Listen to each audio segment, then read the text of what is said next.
हाँ भाई, अब वॉइस क्लियर है? अब तो आ रही है वॉइस, आवाज आ रही है सभी को? चलो एक बार दोबारा बता देता हूं। Prism is formed by two rectangular surfaces which are transparent। ठीक है। Main difference between lens and prism, lens is formed with two spherical surfaces, आप जानते हैं convex convex, and it is concave lens. ठीक है। Prism is formed by two plane surfaces, rectangular surface भी हो सकते हैं और स्क्वायरल भी सरफेस हो सकते हैं अपने पास। ठीक है। अब अपन चलें, आपने प्रिज्म सभी ने लैब में देखा ही है, तो लैब में देखा है तो आप देखते हैं प्रिज्म में अपने पास वन सरफेस ही हो गया, रेक्टेंगुलर हो गया, ये सेकंड सरफेस हो गया, ये भी रेक्टेंगुलर है अपने पास, ये दोनों यूं हो गए अपने पास। एक सरफेस जो होता है प्रिज्म में यहाँ पर हो गया अपने पास। तो यूं अगर देखें तो फर्स्ट सरफेस रेक्टेंगुलर हो गया, ये सेकंड रेक्टेंगुलर हो गया, और वैसे अपने पास जो लेम है वो स्क्वायरल है, तो ये फर्स्ट स्क्वायर हो गया, ये सेकंड स्क्वायर हो गया, एंड इट इज ये थर्ड स्क्वायर जो होगा वो नीचे हो जाएगा अपने पास। तो प्रिज्म में अगर प्रिज्म की शेप देखें तो प्रिज्म में जो फेसेज हुए या प्रिज्म में जो प्लेन्स हुए, 5 फेसेज होते हैं अपने पास। कितने फेसेज हो जाते हैं? 5 प्लेन्स होते हैं। देखो उसमें यूं रहता है अपने पास, ये रेक्टेंगुलर हो गया, ये रेक्टेंगुलर हो गया, ये रेक्टेंगुलर हो गया, 3 तो ये हो गए अपने पास। अगर आप अपनी तरफ, तुम्हारी तरफ से देखोगे तो ट्रायंगल बनेगा कि नहीं बनेगा? इस साइड में, मेरी साइड में भी ट्रायंगल बनेगा। प्रिज्म जो है वो 3D है। 3D का डायग्राम जब अपन 2D में बनाते हैं तो बोर्ड में जब आप इसका डायग्राम बनाएंगे तो ऐसा बनाएगा। ट्रायंगुलर प्रिज्म हो गया अपने पास। लैब में जो प्रिज्म होते हैं अपने पास उसमें सारे एंगल 60-60 हैं अपने पास, तो इक्विलैटरल प्रिज्म है सारे के सारे। ठीक है। एंगल बिटवीन टू सरफेसेज और two faces is called a prism angle, और angle of refraction of a prism. Prism angle between two surfaces is called a prism angle. अपने लैब में है वो 60 डिग्री का है उनमें प्रिज्म एंगल, इसीलिए अपने पास उसमें आप चाहे जैसे रख दें कोई चेंज नहीं आएगा। प्रिज्म को किसी भी साइड से यूज में लें कोई दिक्कत नहीं आती है, सेम रहता है अपने पास। ठीक है। ये तो बात हो गई प्रिज्म की। आगे अपन चलते हैं refraction by prism.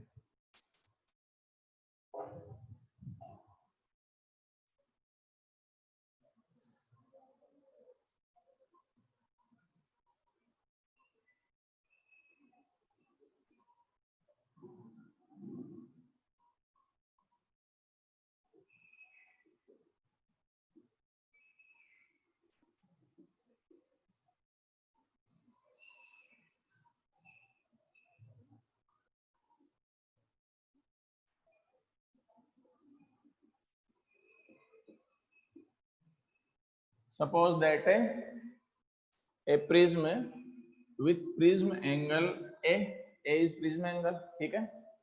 Refractive surfaces AB and AC हैं अपने पास। ठीक है। इन पर अपने पास नॉर्मल ड्रॉ करें अपन सबसे पहले।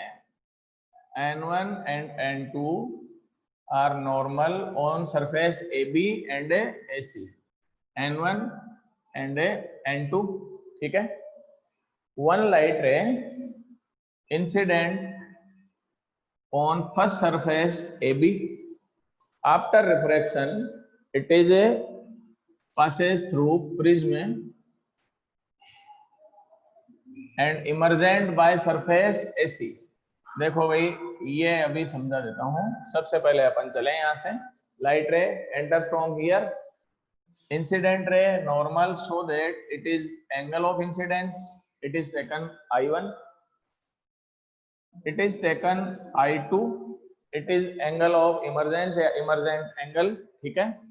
I2 is taken as E भी लिख सकते हैं एंड I2 भी चलते हैं। नेक्स्ट अपन चलें, फर्स्ट अपने पास इस सरफेस पे देखो, light ray enter from rare to denser so that it is shifted towards normal, it is angle of refraction. ठीक है।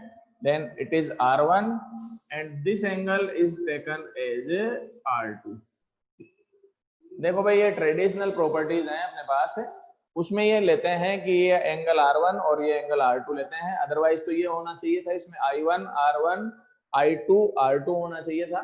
पर अपने पास ये ट्रेडिशनल जैसा है वैसा चलते हैं अपन, I1 R1 R2 एंड ये क्या हो जाएगा अपने पास है I2 हो जाएगा। उसका रीजन भी है, प्रिज्म में आप इस साइड से भी एंट्रेंस करा सकते हैं, तो ये I2 जो होगा वो I1 में कन्वर्ट हो जाएगा and I1 is convert into I2, emergent angle यहाँ पर हो जाएगा। इंसिडेंट रे, इमर्जेंट रे एंड रिफ्लेक्टेड रे, 3 रेज हैं इसमें, it is incident ray, reflected ray and third is a emergent ray. Clear? Next अपन चलें इसमें, यहाँ पर रेयर टू डेंसर है, so that light ray shifted towards normal. यहाँ पर रिफ्लेक्शन कैसे हो रहा है, डेंसर टू रेयर है, so that light ray shifted away from a normal. Clear? Any doubt? Next अपन चलें, अगर ये प्रिज्म नहीं हो then light ray straight line में ट्रेवल करती है भाई, तो ये इसका स्ट्रेट लाइन में ट्रेवल होती।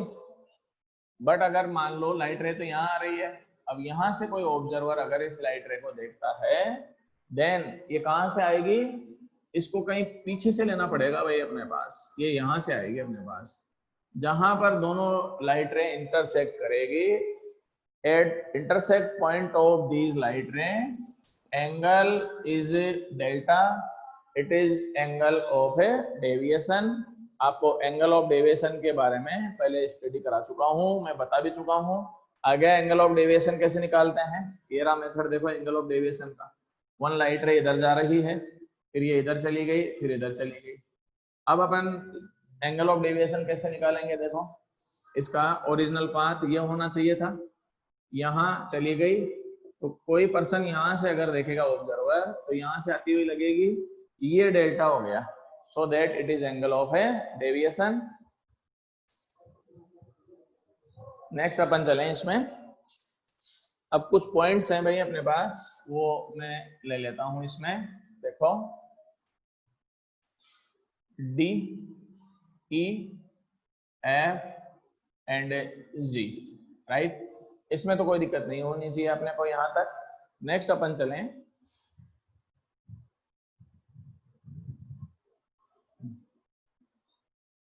बाय क्वाड्रिलेटरल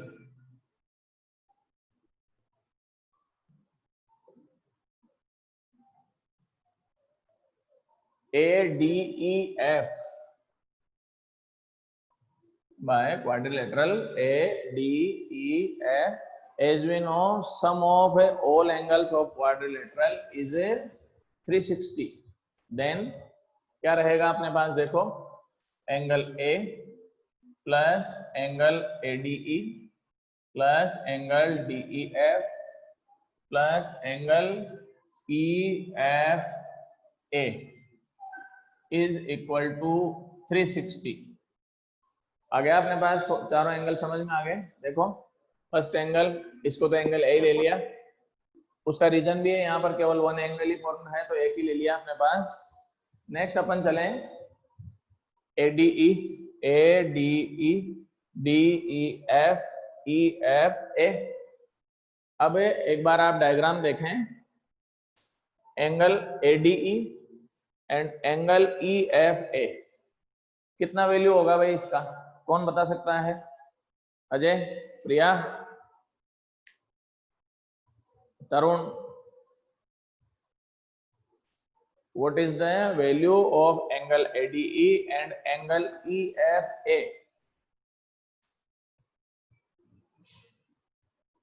किसी को नहीं आ रहा है? नितेश,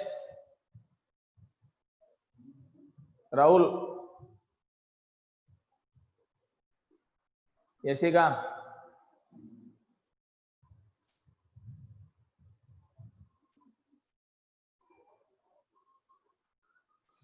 हाँ भाई धर्मवीर ने आंसर दिया है, एकदम सही है, इट इज 90 डिग्री।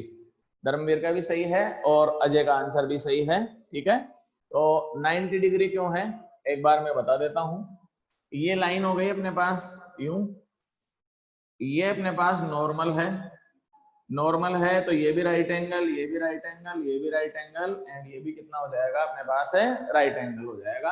अब तो क्लियर है, इसमें कोई डाउट नहीं होना चाहिए। तो ये सारे एंगल कितने कितने हो जाएंगे, 90 डिग्रीज के हो जाएंगे। So that angle ADE it is 90 and EFA also 90, अपन लिख भी सकते हैं angle ADE is equal to angle EFA is equal to 90 degree, normals हैं अपने पास ये। Then angle A plus 90 degree plus angle DEF plus 90 is equal to 360 and angle A, इसको A लिख लें, angle DEF is equal to 180 degree. Is it clear? Any doubt? ठीक है, next अपन चलें by triangle DEF, by triangle DEF. As we know, sum of angles of a triangle is 180. Then triangle DEF R1 plus R2 plus angle DEF is equal to 180. It is equation number second. आ गया समझ में अपने पास? देखो R1, R2 and angle DEF. अब अपन वापस इसमें चलें by equation first and second we get देखो भाई right hand sides are equal of equation first and second so that left hand sides are also equal. Then we get A plus angle DEF is equal to R1 plus R2 plus angle DEF. Then we get A is equal to R1 plus R2. It is very important result for a prism. ठीक है, next अपन चलें, if a R1 is equal to R2 is taken as R, then R plus R is equal to A and we get R is equal to A by 2. ठीक है, any doubt? Next अपन चलें यहां से, देखो अब देखो भाई ये एंगल जो है वो मैं x ले रहा हूं एंड ये एंगल कितना ले रहे हैं अपन y ले रहे हैं। देन एक बार आप डायग्राम को देख के बताएं x प्लस R1 किसके इक्वल होगा? What is the value of x plus R1? किसके इक्वल होना चाहिए? कोई है बताने वाला? अजय, धर्मवीर, यशिका, राहुल? अरे राहुल एक भी आंसर नहीं देता है तू। ज्योति, कोमल, ये भी कोई नहीं बताता है।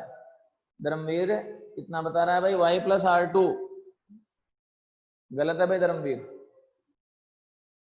समीर 90 हो रहा है क्या? 90 नहीं हो रहा है समीर ये।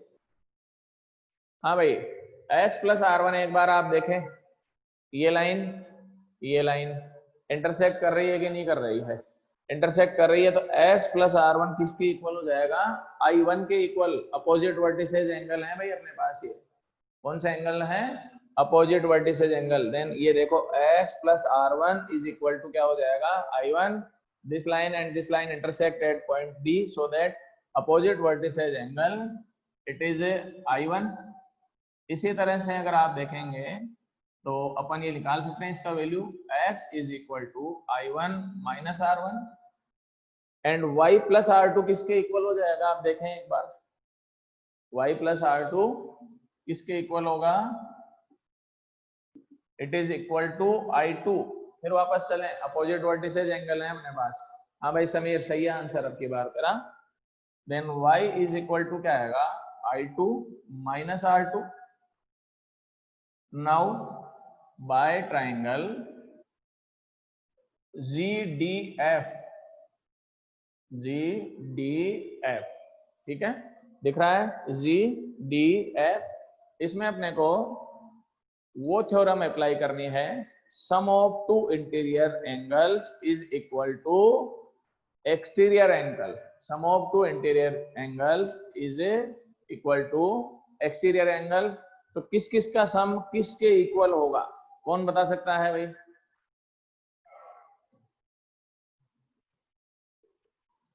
कोई नहीं है? समीर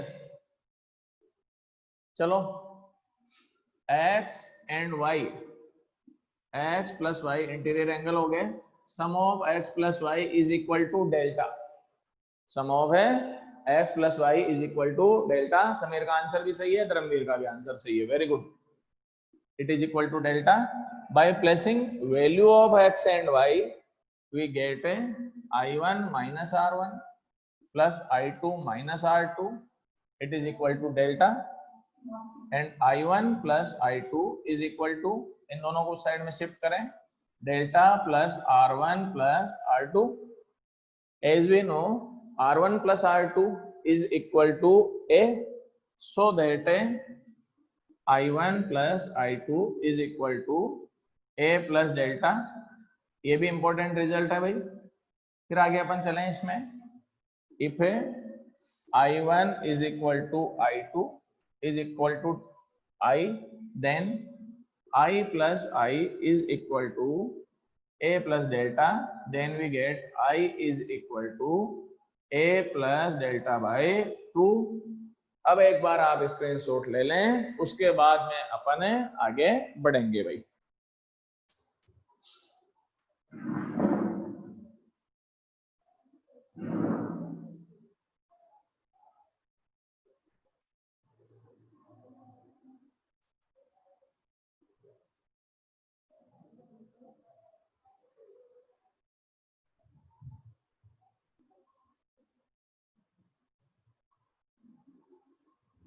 चलो जी भाई,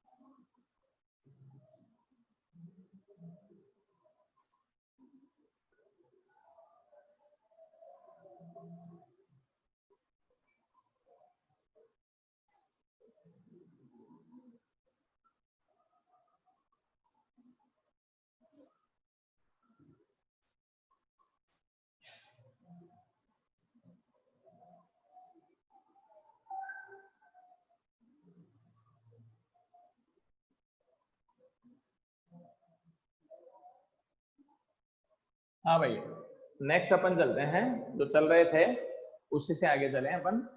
रिजल्ट क्या है भाई, I1 plus I2 is equal to A plus delta, R1 plus R2 is equal to A, and R is equal to A by 2, and I is equal to A plus delta by 2। तो ये result थे अपने पास। Then by Snell's law, refractive index of prism is equal to sin I upon sin R, कोई दिक्कत नहीं है। It is refractive index of prism with respect to medium, ठीक है। नेक्स्ट अपन चलें, by placing value of I and R we get n is equal to sin A plus delta by 2 upon sin A by 2. It is relation between refractive index of prism, angle of deviation and a prism angle, ठीक है। Next अपन चलें, इसी में एक graph है भाई, I and delta,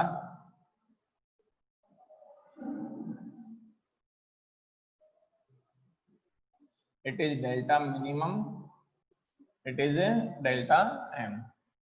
When we draw a graph between incidence angle and angle of deviation for a prism, then results are obtained as, देखो भाई, graph upon I and delta के बिटवीन बना रहे हैं। ग्राफ कैसे बनाते हैं, आपके सिलेबस में एक एक्सपेरिमेंट भी है, लैब में हो सकता है, कुछ बच्चों को मैंने प्रिज्म से करवाया भी है। उसमें 6 वैल्यूज ऑफ I लेते हैं, 30 डिग्री, देन 35, फिर 40, 45, 50 ये ले लेते हैं। तो I के डिफरेंट वैल्यूज ले लेते हैं, उनसे फिर डेल्टा के वैल्यूज अपन फाइंड करते हैं। 11th में करवा दिए हैं भाई मैंने एक्सपेरिमेंट, ये तो वहां पर किया भी था। उसके बाद में अपन देखते हैं कि graph between i and delta draw करते हैं। तो ग्राफ ऐसा आता है, so that graph is result of a experiment. क्या क्या रिजल्ट्स हैं देखो एक बार ग्राफ के। When value of incidence angle i increases, then angle of deviation decreases. Initially यही हो रहा है। For a particular value of i, for a particular value of i, delta becomes minimum. It is called minimum angle of a deviation, and minimum angle of deviation depends on refractive index of prism and a prism angle. ठीक है, कोई doubt इसमें? तो delta minimum is depends on refractive index of prism and a refractive index of prism and a prism angle. After delta minimum, when value of I increases, then delta also increases. So initially अपने पास it is decreases, then increases, delta minimum आ गया for a minimum deviation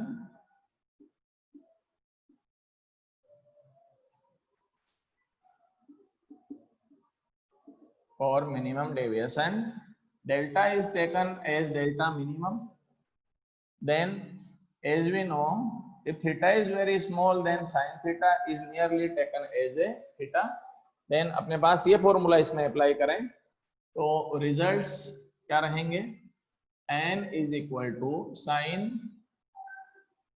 sign हटा दें इसमें, a plus delta m by 2 upon a by 2। आ गया होगा समझ में? Sine theta is taken as theta, then sin a plus delta upon 2 is taken as a plus delta m by 2, and sin a by 2 is taken as a by 2. Then we get a 2 से 2 cancel out, n is equal to a plus delta m upon a, and n is equal to 1 plus delta m upon a. N minus 1 is equal to delta m by a, and we get value of angle of minimum deviation n minus 1 into a. ठीक है, so that minimum angle of deviation depends on refractive index of prism and a prism angle. It is relation between delta m n a and a. एक बार आप screenshot ले लें, उसके बाद में अपन आगे बढ़ेंगे। ठीक है,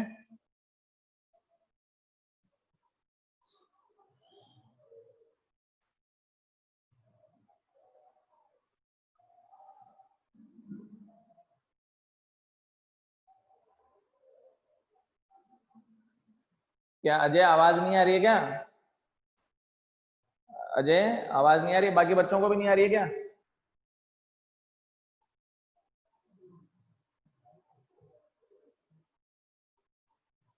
आ रही है?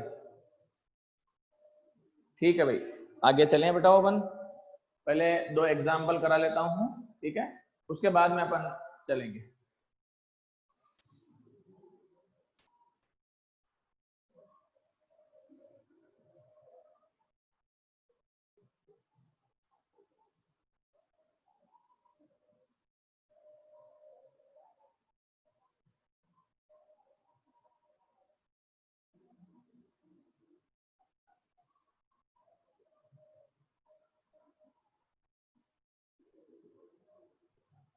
देखो भाई, तुम्हारी बुक का ही एक न्यूमेरिकल है ना, एग्जाम्पल है। मुझे नंबर तो याद नहीं है कौन सा है, पर क्या है वो याद है, तो मैं बता देता हूं। Find out A value of a prism angle of refractive index of prism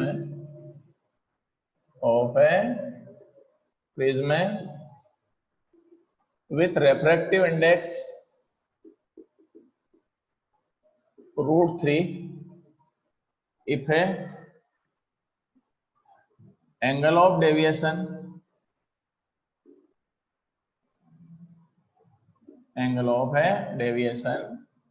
is equal to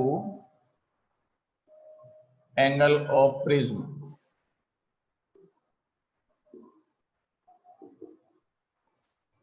देखो भाई बुक में आप देख लेना कौन सा एग्जाम्पल है, वहां से चेक कर लेना, ठीक है। बता देता हूं क्वेश्चन यही है भाई।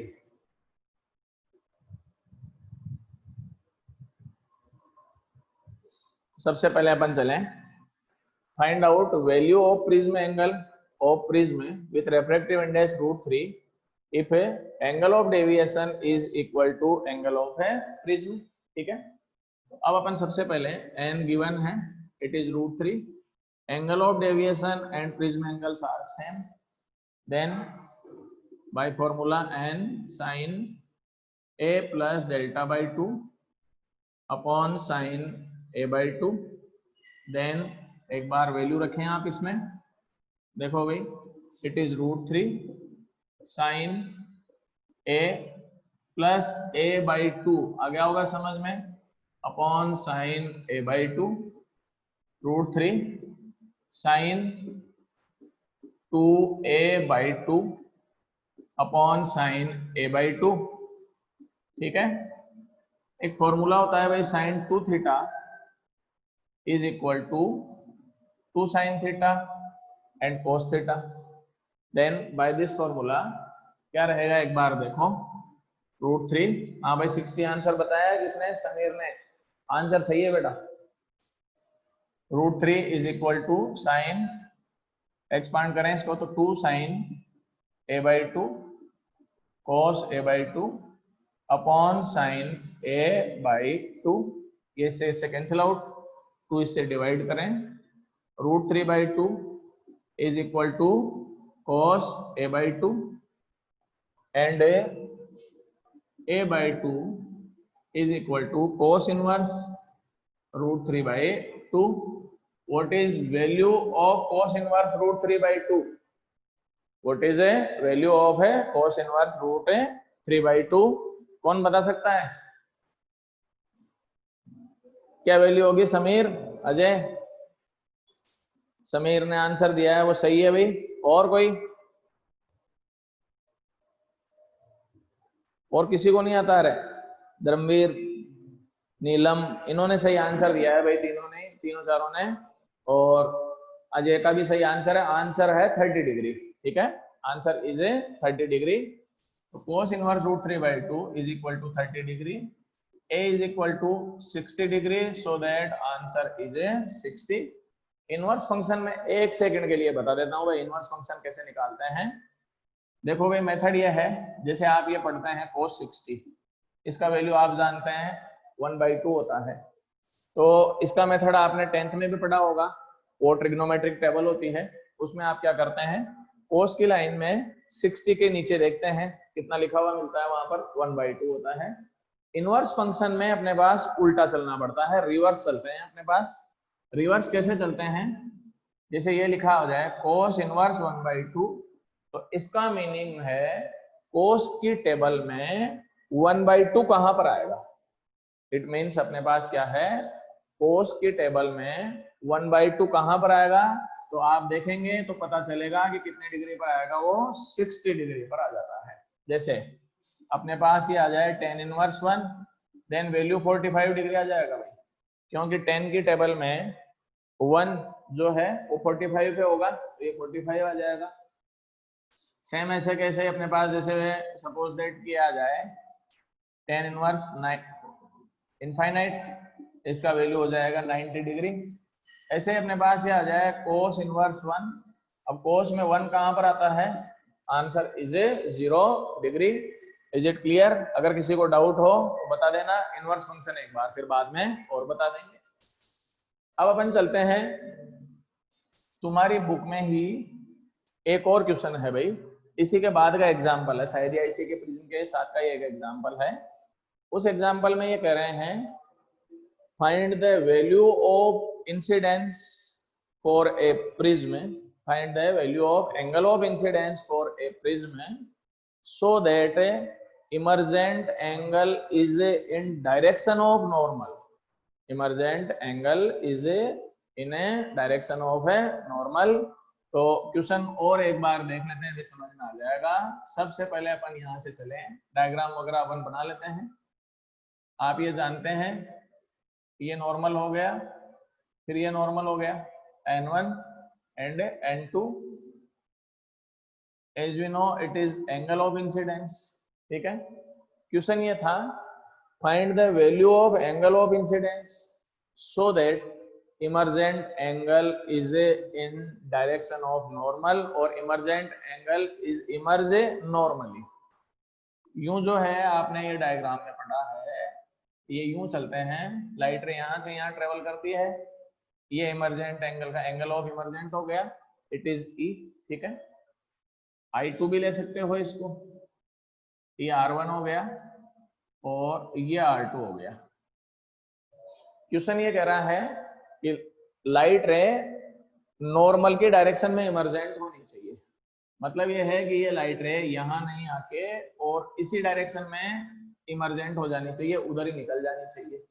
Then what is value of I2 if this angle is emerge in direction of normal, तो ये यहाँ से यहाँ शिफ्ट हो जाएगी। Then value of I2 becomes 0, value of है I2 बिकम्स 0। उसके बाद में एक और चीज चले, if I2 is equal to 0 then light ray emerge in direction of normal, तो लाइट रे इसी डायरेक्शन में अपने पास वहां से बाहर निकल गई, ये मान लिया। अब अपन चलते हैं, लाइट रे इस डायरेक्शन में आ रही है, लाइट रे नॉर्मल की डायरेक्शन में कब ट्रेवल करती है, जब वो अभी नॉर्मल की डायरेक्शन में ही रही हो। हमेशा याद रखना अपने पास है, लाइट रे नॉर्मल की डायरेक्शन में रिफ्रैक्शन में अगर ट्रेवल कर रही है, इट मींस वो किस साइड से आ रही है, नॉर्मल की डायरेक्शन में ही आ रही है। नॉर्मल की डायरेक्शन में आ रही है, इट मींस R2 भी किसके इक्वल होना चाहिए भाई, 0 के इक्वल होना चाहिए। अदरवाइज ये हो ही नहीं सकता कि ये लाइट रे इस डायरेक्शन में आए। मतलब ये लाइट रे इस डायरेक्शन में निकल रही है, तो ये R2 भी किसके इक्वल होना चाहिए, 0 के इक्वल होना चाहिए। ये भी 0 हो गया, तो अब चले R1 plus R2 is equal to A, R1 plus 0 is equal to A and value of R1 is equal to A by Snell's law. यहाँ स्नेल्स लॉ अप्लाई करना है भाई इस सरफेस के लिए, I1 एंड R1 के लिए। n is equal to क्या होगा, sine I1 upon sine R1। If value of I1 and R1 is very small then sine I1 is nearly equal to I1 and sin R1 is nearly equal to R1, then we get n is equal to I1 upon R1 and I1 is equal to n R1. What is value of R1? It is equal to A, so that I1 is equal to NA। ये तुम्हारी book का ही example है। और value of incidence angle कितना आ जाएगा इसका, NA। अब आप जो है एक बार स्क्रीनशॉट ले लेना, ठीक है, टाइम पूरा होने वाला है। सैटरडे को तुम्हारा टेस्ट रहेगा इसी टाइम में, कहाँ तक का रहेगा मैं बता देता हूँ। ये जो चैप्टर चल रहा है सभी बच्चों को देना, हाँ भाई, सैटरडे को आप सभी बच्चों का टेस्ट रहेगा, इसी चैप्टर का रहेगा। और कहाँ से कहाँ तक का रहेगा, शुरू से लेकर आज तक जहां तक मैंने पढ़ा दिया है, मतलब ये टॉपिक, मतलब प्रिज्म तक, शुरू से लेकर प्रिज्म तक जो भी मैटर हो गया है, उन सब का टेस्ट आपको सैटरडे को अपना जो टाइम टेबल के अकॉर्डिंग टाइम है उसी के में देना है। और देके कॉपी की फोटो खींच के मेरे व्हाट्सएप नंबर सबके पास है, उस पर व्हाट्सएप कर देना, फिर मैं चेक करके आपको नंबर सुना दूंगा। ठीक है, याद रखना भाई, सैटरडे को टेस्ट है, न्यूमेरिकल्स भी आएंगे और थ्योरी भी आएगी। क्लास हो गई, थैंक यू।